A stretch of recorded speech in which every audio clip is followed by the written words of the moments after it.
Assalamualaikum, welcome back to my YouTube channel Firdaus Muzammil. Kembali lagi kita di segmen Paranormal Series. Untuk video kali ini aku nak kongsikan satu lagi kisah seram yang telah berlaku dekat rumah sewa aku, di mana pada ketika itu keluarga aku terpaksa berpindah ke tempat yang baru disebabkan aku nak melanjutkan pelajaran ke sebuah universiti. Kami berpindah sebab tak nak ulang-alik daripada rumah ke bandar, rumah ke bandar. So, agak membazir masa dan wang. Jadi, ayah aku, which is family aku, decide untuk pindah terus ke bandar. Supaya sedar mereka nak lawat aku pula nanti. Pada hari pertama, kami berpindah dekat situ. Kalau kawasan perumahan, mestilah rumah dia rapat. Tapi tak, tempat yang kami sewa ni tadi, rumah dia jauh daripada orang lain. Which is rumah tu paling lama lah rumah tu. So, kisah seram dia bermula di sini. Pada waktu tu, waktu malam. Sebabkan perjalanan daripada kampung ke bandar agak jauh. Jadi pada malam tu, aku pun penat lah. Pada malam tu, aku nak tidur. Tiba-tiba aku rasakan ada something yang lalu depan aku tau. Tapi masa tu aku tak fikir yang negatif ataupun ada vibe-vibe yang negatif. Aku diamkan diri saja. So aku teruskan tidur. Malam tu juga yang aku bermimpi yang aku dikejar oleh makhluk ataupun lembaga yang hitam dan berbadan besar. Dalam mimpi tu aku rasakan dia semakin dekat dekat katil aku. Semakin dia dekat, aku pun terkejut lah.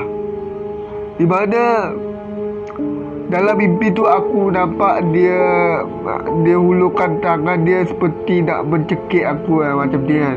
So posisi aku dekat katil yang real tu, masa aku tersedar di mimpi tu, sama posisi yang aku dekat dalam mimpi tu tadi. So, itulah pengalaman pada hari pertama aku berada dekat situ. Jadi, aku tak ceritalah dekat family aku. Mungkin itu cuma mainan mimpi ataupun disebabkan aku terlalu penat. Yelah, kadang-kadang kita mimpi benda-benda yang pelik ni disebabkan kita terlalu penat ataupun energi kita dah kurang. Pada hari kedua tu, aku pun pergi ke college untuk mendaftar nama. Aku pun pergilah dengan family aku. Dan aku tak decide untuk tinggal dekat hostel sebab jarak daripada universiti dengan rumah tempat aku sewa yang baru tu, dia dekat, kira dalam 25 minit tu sampailah tempat aku tu. So tempat tu aku tak nak bagi tahu. So kira rahsia lah. Jadi selepas beberapa bulan tu, aku pun dah ada kawan dan juga sahabat-sahabat lah, classmate lah kiranya. Apa yang diorang perasan, diorang selalu nampak aku pergi ke tandas. Sedangkan nak bagi korang faham, ini berdasarkan pengalaman yang kawan aku tu cerita apa yang dia nampak dekat aku lah. So pada hari pertama aku register tu, mereka sedar ataupun mereka ternampak yang aku ni ada kembar. Aku pun terkejut lah, mana datang dia kembar sedangkan aku tak ada adik-beradik yang kembar. So aku pun terkejut dengar mereka cakap macam tu. So aku pun buat tak tahu je lah. Mungkin tu mereka sengaja nak bergurau ke apa ke kan. Jadi aku teruskan je lah study macam biasa. So nak dijadikan cerita, ada satu hari tu kelas kami terpaksa hadirkan untuk sesi malam, di mana pada ketika itu student terpaksa untuk hadir kelas pada waktu malam. Jadi aku pun pergi macam biasalah. Tiba-tiba kawan aku ni pergi ke tandas. dia nak pergi tu lah, biasa buang air. Lepas tu dia pergi ke tandas, dia kata, bro, aku nak pergi ke tandas, kau nak ikut tak?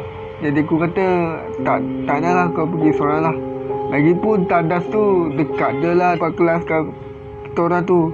Ada jarak dalam 2 kelas, lepas tu tandas. Disebabkan lecturer kami tu pilih tempat yang paling hujung lah time tu. Dalam perjalanan nak menuju ke tandas tu, kawan aku rasakan ada seram sejuk lah. Dia nampak ada something yang follow dia. Tapi bila dia tengok belakang, tak ada apa pun dekat belakang tu. Jadi dia teruskan perjalanan dia sampai jadi selesai. Masa dia nak keluar daripada tandas tu, dia nampak muka aku tau. Dia pun terkejut. Kau pun nak pergi tandas juga ke? Tadi aku ajak tak nak. So dia borak lah macam biasa kan. Kawan dia kenal. So dia borak lah macam biasa. Lah kau ni, tadi aku ajak pergi tandas kau tak nak. Jadi yang dia nampak seperti aku tu tadi, dia diam je, dia tak jawab. Dia nampak aku pergi ke tandas lagi sebelah. Tak lama lepas tu, lepas dia cuci tangan apa semua tu, dia ketuk, kau ada kat dalam ke? Tak ada suara. So dia pun balik ke kelas, sambung study. Dia balik lah jalan macam biasa. Daripada tandas ke kelas tu, dia balik seperti biasa, jalan seperti biasa. So alangkah terkejutnya bila dia masuk je ke kelas tu, dia nampak aku. Bro, bukan kau dekat tandas ke tadi? Tadi aku nampak kau dekat sana. Cepat betul kau berjalan. So semua student dekat situ pun terkejutlah tengok. Bila masa aku keluar, semua terdiam. Kawan aku tu pun tengok reaction dia pun terdiam lah. Sebab tahu apa yang berlaku sebenarnya. Pada hari lain pula, kawan-kawan yang lain pun kerap nampak aku, sedangkan itu bukan aku. So adalah salah seorang sahabat yang boleh dikatakan baik juga. Dia kata, bro, apa kata kau pergi jumpa ustaz ke, pengamal perubatan Islam ke? Aku rasa ada something dekat kau ni. Aku rasa setiap kali kawan-kawan kita kata dia ada nampak kau. Lagi satu, kau ni cepat marah. Jadi dia kata lebih baik kau jumpa perubatan Islam ataupun ustaz-ustaz. Jadi aku kata, alah merepek kau ni. Tapi bila aku fikir balik, aku pun selalu mimpi yang benda-benda yang misteri, benda-benda yang mistik ni. So aku cubalah bincang dengan parent aku. Dan aku tanya apalah yang aku nak buat. Disebabkan dekat rumah tu pun aku selalu kena ganggu. Aku ceritalah dekat family aku yang aku nak pergi jumpa ustaz untuk cek aku punya ni ada ke tak kan. Jadi family aku tak bagi. Lepas 2 minggu lepas macam tu, benda yang sama pula jadi. Mereka sentiasa nampak aku. Dan aku pun makin hari aku mimpi. Pada suatu malam tu, aku nak pergi ke dapur. So masa tu waktu pagi. Jadi aku dan bibik tunggulah dekat tepi, dekat ruang tamu sementara tunggu bas nak sampai, nak pick up student. Masa tu ayah aku dan family aku busy juga, ada kerja masing-masing. So aku terpaksa lah pergi naik bas. Masa kita orang tunggu bas tu, aku ada nampak satu lembaga di mana aku nampak sesuatu yang dekat dapur. Sebab rumah tu satu tingkat je. Rumah tu ruang tamu, dua bilik. Lepas tu dapur dengan ruang tamu tu kita boleh nampak. Tapi ada sedikit dinding dekat situ. Jadi aku pun terdampak seorang wanita yang lembaga lah. Tak pastilah pula aku dia perempuan ke, dia lembaga ke. So aku tengok dia makan dengan gelodong. Seperti berapa hari tak makan. Jadi aku pun tanyalah dekat bibik aku, bibik, saya ada nampak something lah dekat dapur tu. Dia pun gelak tau, dia pun gelak. Alah, kau ni merepek je. Mana ada apa-apa kat dapur tu. So, aku pun ingin mendapatkan kepastian. Aku pergi ke dapur. Memang tak ada apa-apa. Memang agak menyeramkan lah.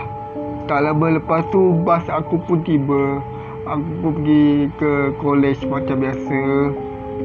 Pada hari tu, aku memang tak ada mood langsung tau.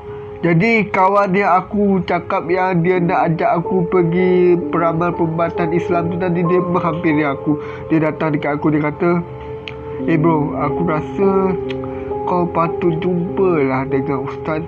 Sebab aku tengok keadaan kau ni makin parah dan tak tentu arah tau. So sebab masa first kau datang sini pun kau tak teruk sangat macam ni. So aku pun buat keputusan untuk pergi dengan kawan aku tu dengan senyap tanpa pengetahuan family aku. Jadi bila sampai dekat situ, ustaz tu pun kata memang ada benda yang ikut aku daripada aku rumah lama tu tadi ke rumah yang baru. Benda tu ikut aku sejak aku berumur 6 tahun.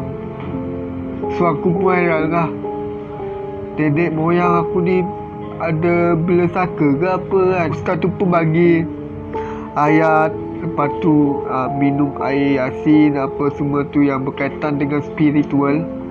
Dia pun bagilah untuk pulihkan kembali semangat aku.